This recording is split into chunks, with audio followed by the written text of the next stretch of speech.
Hey y'all, it's Jonah, and I'm back with another edition of Advanced Lucid Dream Techniques. This edition is all about overcoming nightmares. Many people have touted lucid dreams as excellent ways to overcome your fears and to dispel recurring nightmares. And so today I'm going to talk about how do you actually do that.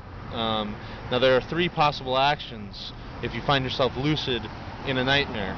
The first one is to wake yourself up. This is the least desirable thing you can do. The second thing is to confront your nightmare. This is more desirable than waking yourself up, but not quite as desirable as the third possibility, which is transforming your nightmare.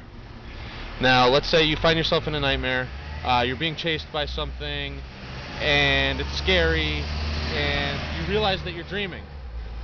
You can wake yourself up. You don't have to be in the nightmare anymore.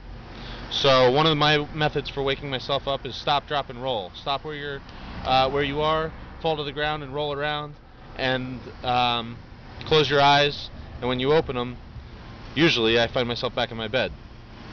Now, but doing that, if you consider nightmares to be messages from our psyche or our subconscious that are vying for spotlight in our awareness, that have something to tell us, and it's urgent, that's why it's packaged in the message in the form of a nightmare, then nightmares actually want to be heard. They want to be listened to.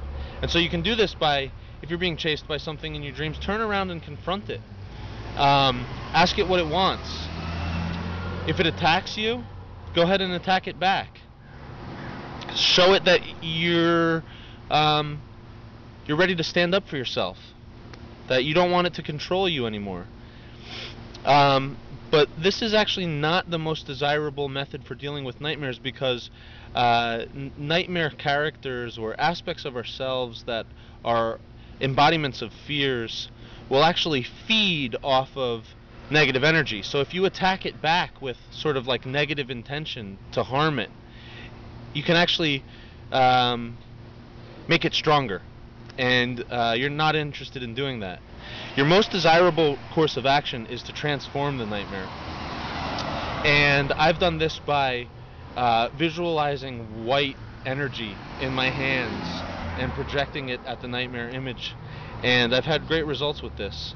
Other times, there was one dream where a werewolf was coming at me, and instead of turning and running from it, or instead of fighting it, I embraced it and danced with it and looked at its face, and it had a big toothy smiley grin on its face, and we danced for the rest of the dream, and it was beautiful. And since then I'd never had a nightmare about werewolves. So find interesting creative ways of transforming your nightmares, confronting them, learning what the message that it has for you is, and you may find that those nightmare images will just go away or transform into beautiful expressions of who you are. So give those techniques a shot for overcoming nightmares, and let me know how you do. Later.